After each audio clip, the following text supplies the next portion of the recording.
this afternoon as someone who is immensely proud of what you have been able to achieve in a very short space of time.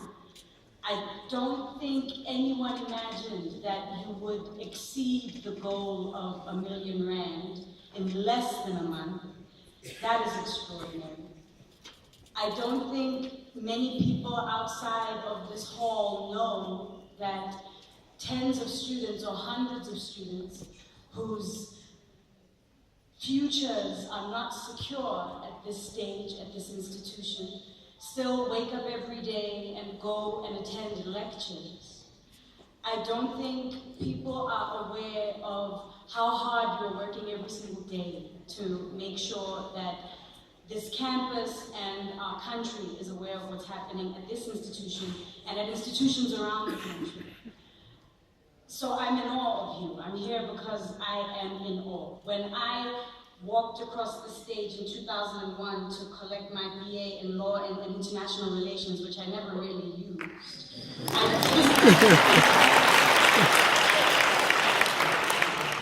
I wasn't an SRC member. I wasn't politically active on campus.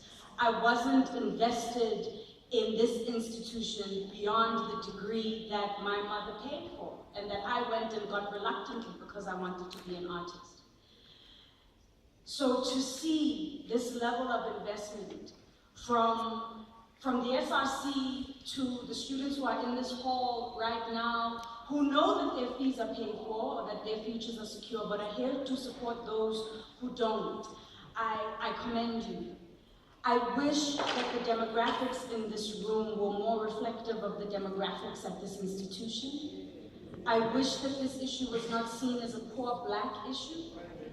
I wish that it was seen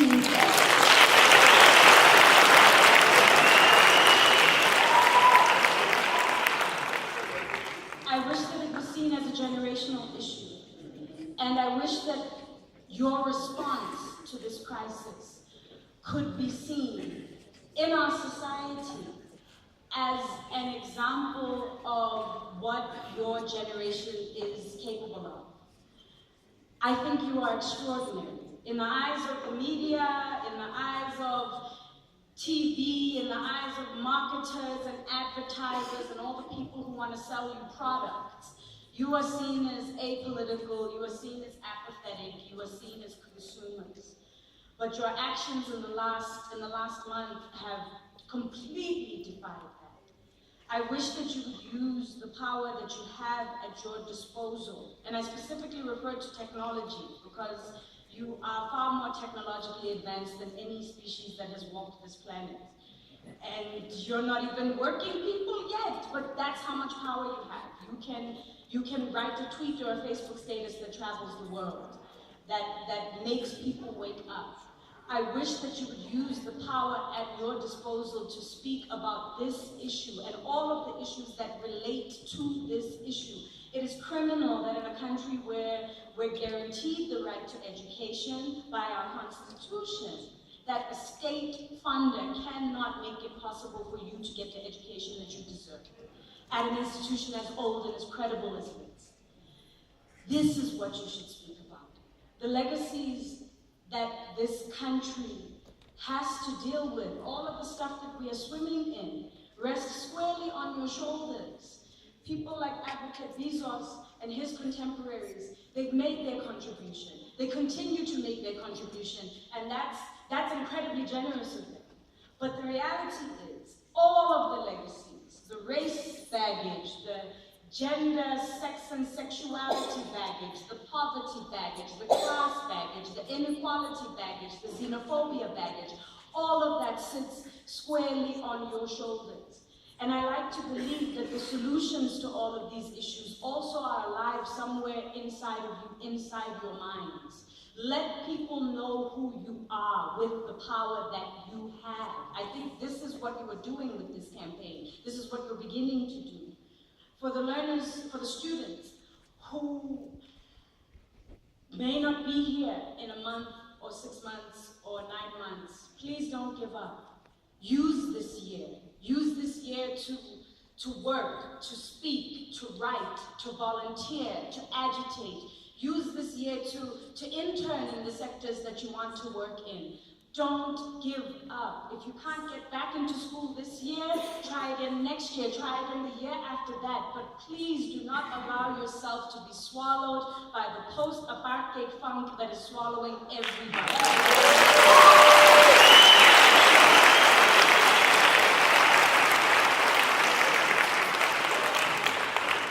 Don't allow yourself to fall into the same kind of despondency that has swallowed many of your peers. We're looking at a generation that's hooked on Yelp, a generation that can barely read or write, a generation that is producing children faster than they can take care of them.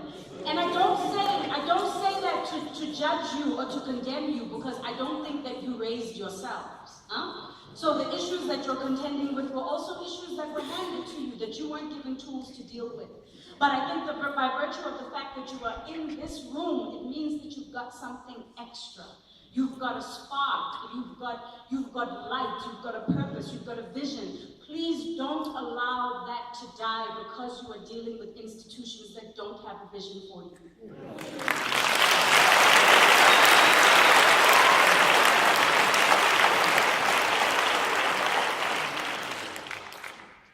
So I ask you humbly, please, tweet and Facebook and WhatsApp and do the stuff that you do to make noise about Kim Kardashian's butt and Amber Rose and all the other, and side chicks and all the other issues that we see people talking about. In between Kim Kardashian's butt, let's talk about this stuff.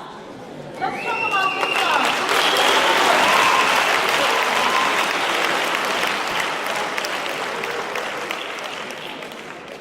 I'm immensely proud of you. I wish that the young people, the middle class young people whose fees were secure, I wish that they were in this room too, because they too are a part of this generation. These are your peers. And all of these issues are going to have to be dealt with by all of us. Don't give up on yourselves. When you wake up and you take a step towards something, you have no idea how many forces are conspiring in your favor and taking a step towards you. So please, even if it doesn't work out this year, don't give up. Don't sit idle. Don't spend your day smoking and drinking and shagging and being depressed. Do stuff.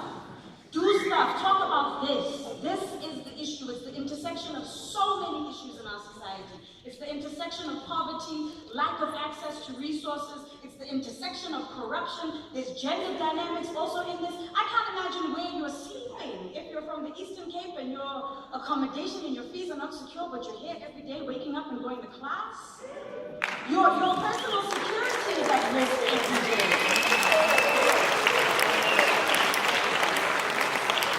Write about these things. Write about where you're getting meals. Write about who is taking care of you. Write about who's showing you support. Write about who has actually made you feel like a human being and like you matter. Because I promise you, you matter far more than you know. Every marketer in this country, everybody who's got anything to sell, is trying to sell it to you.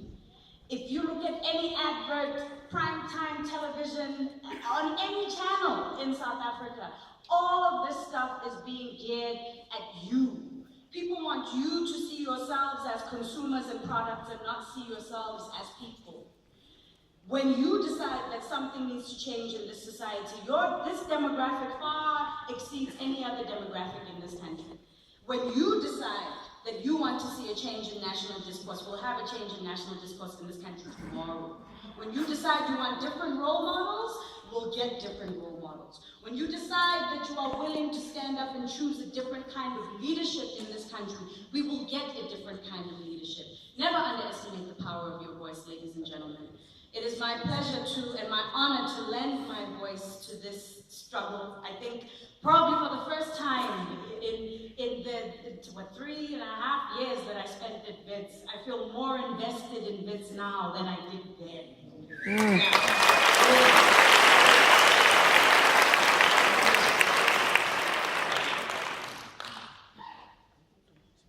Go slow into worlds where words unfold maps.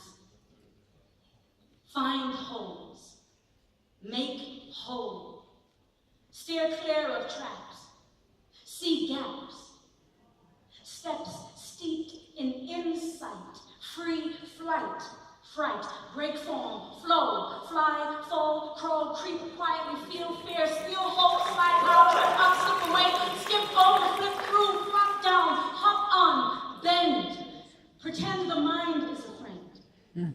Don't forget to dismember memory, remember to write what's left. Know that it binds you like wind blowing from inside, even air has songs like you, never stopping, they just keep